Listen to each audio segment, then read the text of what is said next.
Good evening, everybody.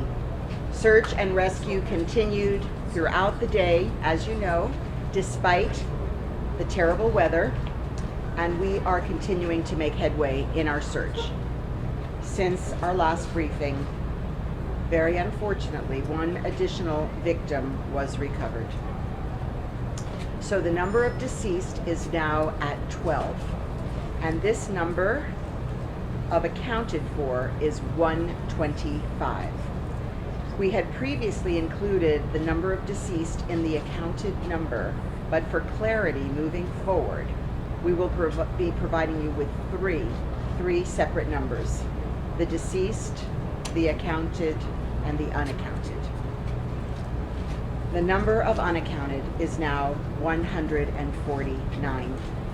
And over the past few days, we've been conducting an audit of our list of missing persons, and we've been working to verify and remove duplicates wherever possible. I hope you can understand we're getting this information from lots of different sources and often not complete, so it's very important that we go through to cull the list. So our detectives are working around the clock to get in touch with all of those who've been identified and then reaching out to provide information to verify the reports. So we will be producing a more accurate, finalized number and getting it to you. It's important to keep in mind that we receive information from many different sources. For example, multiple family members might call in about the same person, or family members might provide both English name and Hebrew name of a loved one. And some people are reporting in person, and some are calling from overseas. Some are distant friends of those who are missing. So we're getting all kinds of information from all these different sources, and sometimes we only get a name or an apartment number. Sometimes we don't have both. So we're sifting through all of this information to determine which of these reports are in fact new and which are duplicates, and this is a slow and methodical process. So we ask you to be patient as we continue this audit. And I want to continue to stress, as we have done all along, that these numbers are very fluid and they continue to change. In terms of the work that we're doing to support the families, we have now fully opened our expanded family assistance center, and we have 3 psychotrauma therapists on the site, along with all of the services we continue to provide, over 20 different organizations involved. We have been overwhelmed with the generosity of people throughout this community and the entire world. So many generous offers of assistance and support, and we want to urge those who want to support these families and this effort to please donate at one of the available on the web sites. We have Support Surfside and United Way, Operation Helping Hands. There are also volunteer opportunities available, and many have contacted us about that. You can make a contribution and sign up to volunteer at miamidade.gov/emergency. So that is a site that combines all of the different resources for people who want to help. Our first responders, who are the focus of our attention as they continue around the clock on this mound, are continuing the brave and very, very difficult task, putting themselves in danger. It is their life's work to search for people alive in circumstances such as this, and they are truly the best in the world, and we truly have all of the help that we need, and they have been working non-stop, as you know, for nearly 6 days. So please pray for them and their families, and join us with support and donations and volunteering as you're able. Buenas tardes a todos. La misión de búsqueda y rescate ha continuado durante todo el día, a pesar del clima intermitente, la lluvia, y seguimos avanzando en nuestra búsqueda. Desde nuestra última sesión aquí, se recuperó una víctima más. El número de fallecidos ahora es 12. El número contabilizado es 125. Anteriormente incluíamos el número de fallecidos en el número contabilizado, pero para mayor claridad le proporcionaremos 3 números separados en el futuro: fallecido, contabilizado y no contabilizado. El número de desaparecidos ahora es 149. Durante los últimos días hemos estado realizando una auditoría de nuestra lista de personas desaparecidas y trabajando para verificar y eliminar duplicados siempre que sea posible. Nuestros detectives trabajan las 24 horas del día para ponerse en contacto con quienes se acercan a proporcionar información para verificar los informes. Seguimos instando a aquellos que desean apoyar nuestro esfuerzo a donar a uno de los fondos disponibles. También hay oportunidades de voluntariado disponibles y puede hacer una contribución y registrarse para ser voluntario en la página red miamidade.gov/emergency. Nuestros socorristas continúan enfrentando circunstancias muy difíciles y peligrosas y estamos increíblemente agradecidos por todo lo que están haciendo. Estos hombres y mujeres son realmente los mejores del mundo y lo que hacen es el mejor. Estamos con las personas que necesitamos y no necesitamos más ayuda ahora en la búsqueda y rescate. Oremos por ellos y por nuestras familias. Gracias a todos.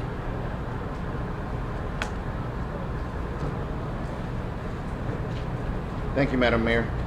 Division Director for Office of Emergency Management, acting as Deputy Incident Commander, Charles Cyril. Good evening, everyone.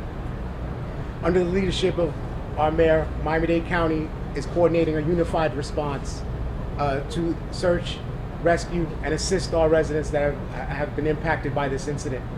We have over 50 agencies here now and over 900 personnel responding, to include partners in the county, such as Animal Services, Department of Environmental Resource Management, Department of Public Works, Solid Waste, and many others.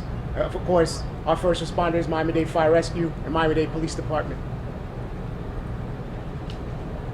This coordinated operation is helped to facilitate a seamless integration of these other partners, like our federal partners and our state partners, as FEMA and the Florida Division of Emergency Management.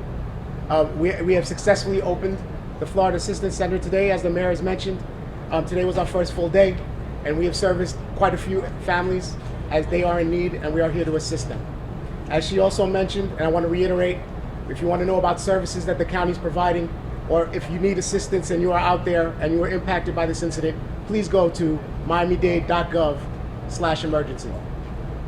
Thank you. Thank you, sir. And to translate for the Deputy Incident Commander, Miami-Dade Fire Rescue PAO, Erica Benitez. Muy buenas tardes. Bajo el liderazgo de nuestra alcaldesa Daniela Levin Cava, estamos coordinando estos esfuerzos unificados de búsqueda y rescate, la asistencia a la cual unifica varios departamentos del condado, incluyendo el Departamento de Bomberos de Miami-Dade, el Departamento de la Policía y varios otros departamentos, al igual que socios federales, estatales, locales, internacionales, sin fines de lucro y también parte del sector privado. Esta operación coordinada de más de 40 socios y 700 socorristas ayuda a facilitar una integración perfecta de los servicios para estas operaciones de búsqueda y rescate, así como la asistencia para los afectados de esta tragedia. Y les recordamos a todas las personas que estén buscando o necesiten ayuda, los familiares, que visiten miamidade.gov/emergency. Thank you, Erica. Representing the Florida Division of Emergency Management, Director Kevin Guthrie. Good evening, everyone. We're wrapping up another day, and state agencies continue to identify unmet needs and provide support to our local partners of Miami-Dade County. To date, the State Emergency Response Team has fulfilled more than 80 requests and have 18 requests that are currently being fulfilled.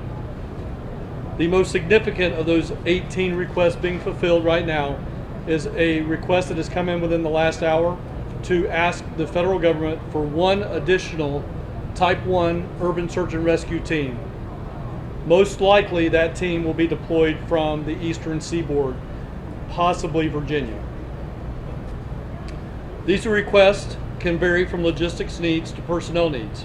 We're working around the clock to ensure our local partners have everything that they need to successfully respond to this incident. Today, the governor and I met with our partners at FEMA to discuss additional ways that we may be able to find assistance for our local partners. We also know there are many Floridians out there looking for ways to support this response as well. The best and most effective way is the form of a cash donation. Funds have been launched by established local organizations to receive monetary donations. Support Surfside.org and neighborsforneighbors.org/Surfside Fund are two legitimate donation sites that people can go and donate. We did receive one report today at the Florida Division of Emergency Management. There is at least one fraudulent company out there on the web. So again, these two sites are valid. Support Surfside.org and neighborsforneighbors.org/Surfside Fund. If individuals are not donating cash, they should confirm that there's a legitimate need before collecting items and material donations, and coordinate that through Miami-Dade Emergency Management. Also, the United Way of Miami-Dade has resources available on their website to help victims of the Surfside building collapse. On their website, volunteers can actually sign up to help families affected by this tragic event. To become an emergency relief volunteer, you can also visit volunteermiami.org. Finally, if you're still looking for yet another way to contribute, we encourage you to utilize the state's Volunteer Connect portal for opportunities. That site is available at volunteerflorida.org. I want to re-emphasize the mayor's message. Volunteers should never self-deploy. We need it to be in a coordinated fashion. Please remember to coordinate your deployment through Miami-Dade Emergency Management. Self-deploying may cause difficulties for organizations on the ground and create additional risk if individuals do not have the appropriate training. We're so grateful that during this time, so many individuals have come out from all over the place to want to help and volunteer. But we want that volunteering to be done in the proper manner. We encourage all of you to share these resources again. Help us amplify our message. Help us get that message out as we continue to help support our fellow Floridians. Thank you. Thank you, Director. Surfside Mayor Charles Burkett.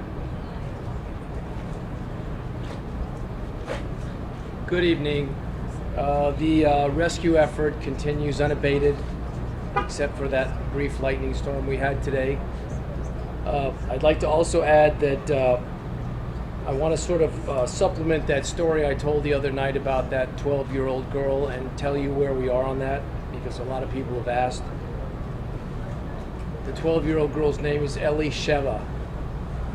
She lives with her mother, and her father and her uncle were in the building when it went down. She just happened to be staying that night with her mother. Normally, she goes back and forth. Last night, I met her brother, who flew in from Israel. He's 19 years old. His name is Avi, and we talked. He mentioned again, I think, that his mother is suffering some financial distress, given that the father was paying the bills, and now those funds are not available. She asked for assistance. I reached out to Mary Snow of the Coral Gables Community Foundation, which is also running the supportsurfside.org site. The good news is we now have $1.9 million raised so far at the supportsurfside.org site. We have already funded a handful of nonprofits and dozens of needy families. It's working. Your donations are having an impact. When people ask, there's not the red tape that you would normally expect. We're all working for all those families that are in need, and I'm excited that the system is working well. Thank you, Mayor Cava. Thank you for everything you and Dade County are doing. We're grateful.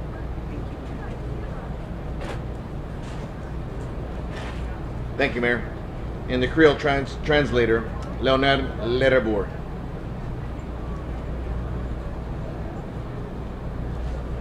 Bonjour tout le monde. Depuis nous t'ai parlé jeudi, nous t'ai gagné l'autre monde qui a ajouté dans la catégorie monde qui mourir. Pendant que nous cherchons toujours à continuer pour nous voir si nous sommes capables de joindre monde qui est encore vivant. Pour le moment, quantité de monde que encore compté qu'il a toujours, il y a 125. Monde que compté que nous pouvons joindre, c'est 149. À partir de Kounia, nous avons trois catégories de monde. Par rapport à ça, nous avons fait dans la semaine qui sont dans le jour qui sont passés.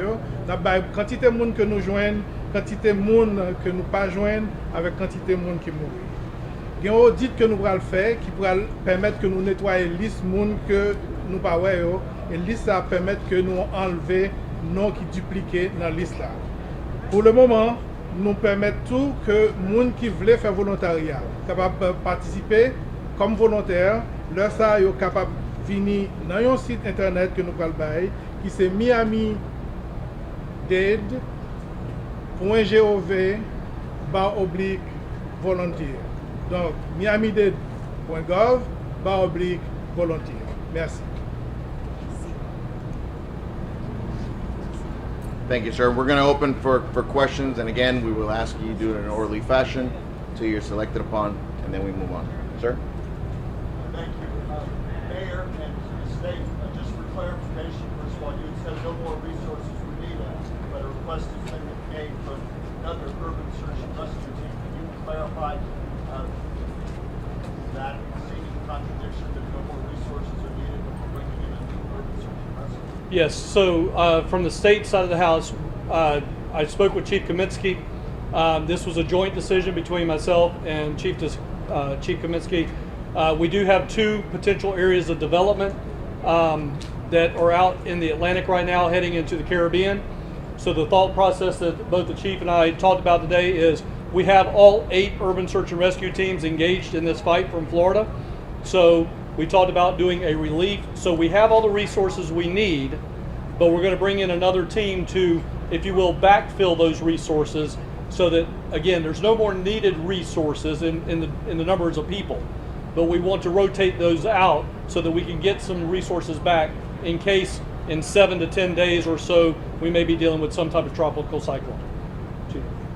Yeah, just to reiterate, we've always had 3 federal teams besides Florida Task Force 1 and Florida Task Force 2, which are also part federal, but we're here locally, on standby.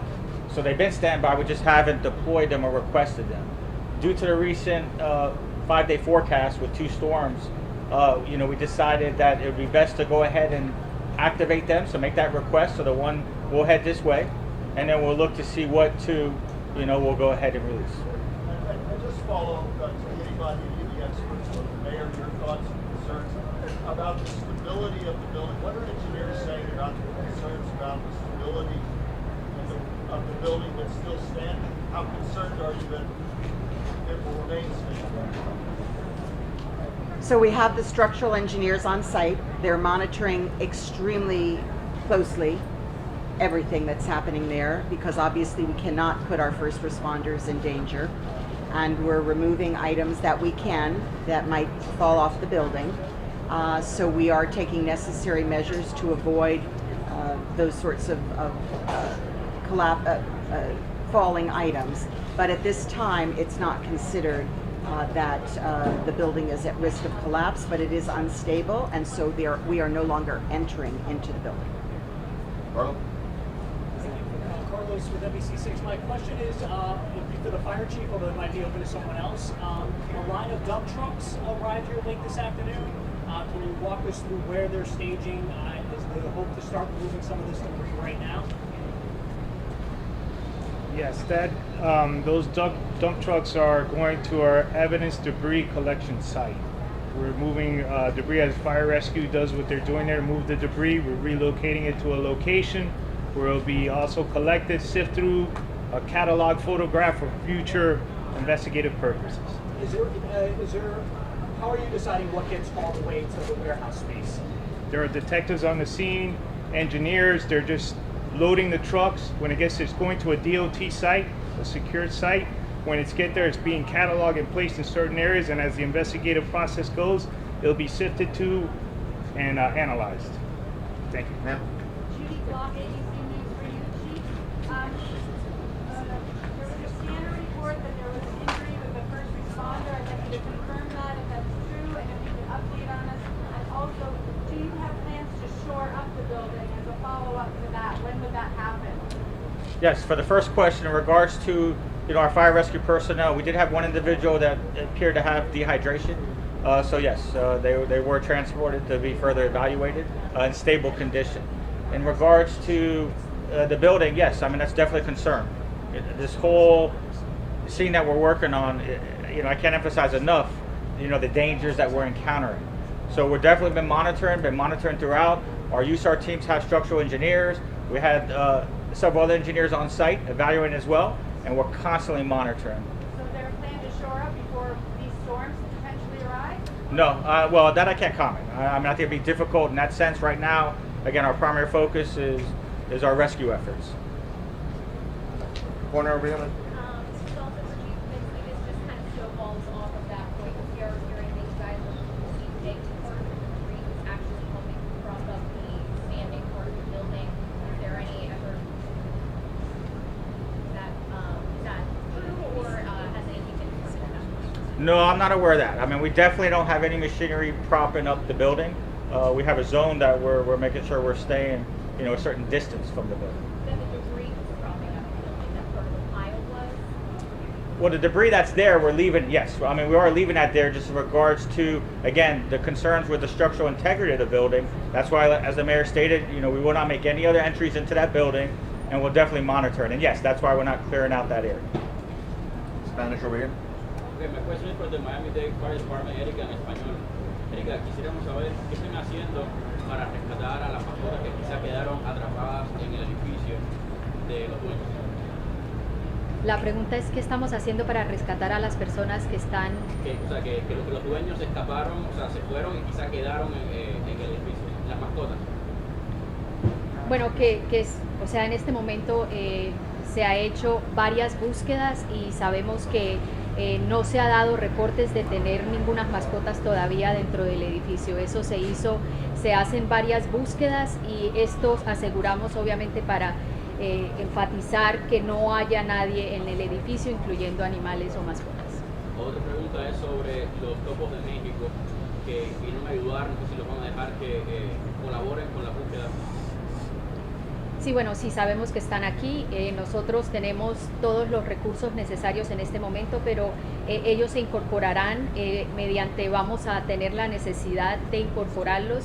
En este momento eso es algo que se evalúa y cuando llegue a darse el momento para brindarles esa oportunidad, ellos se van a incorporar a nuestro equipo. Janine, the last one here. Hi. Yeah, for the fire chief.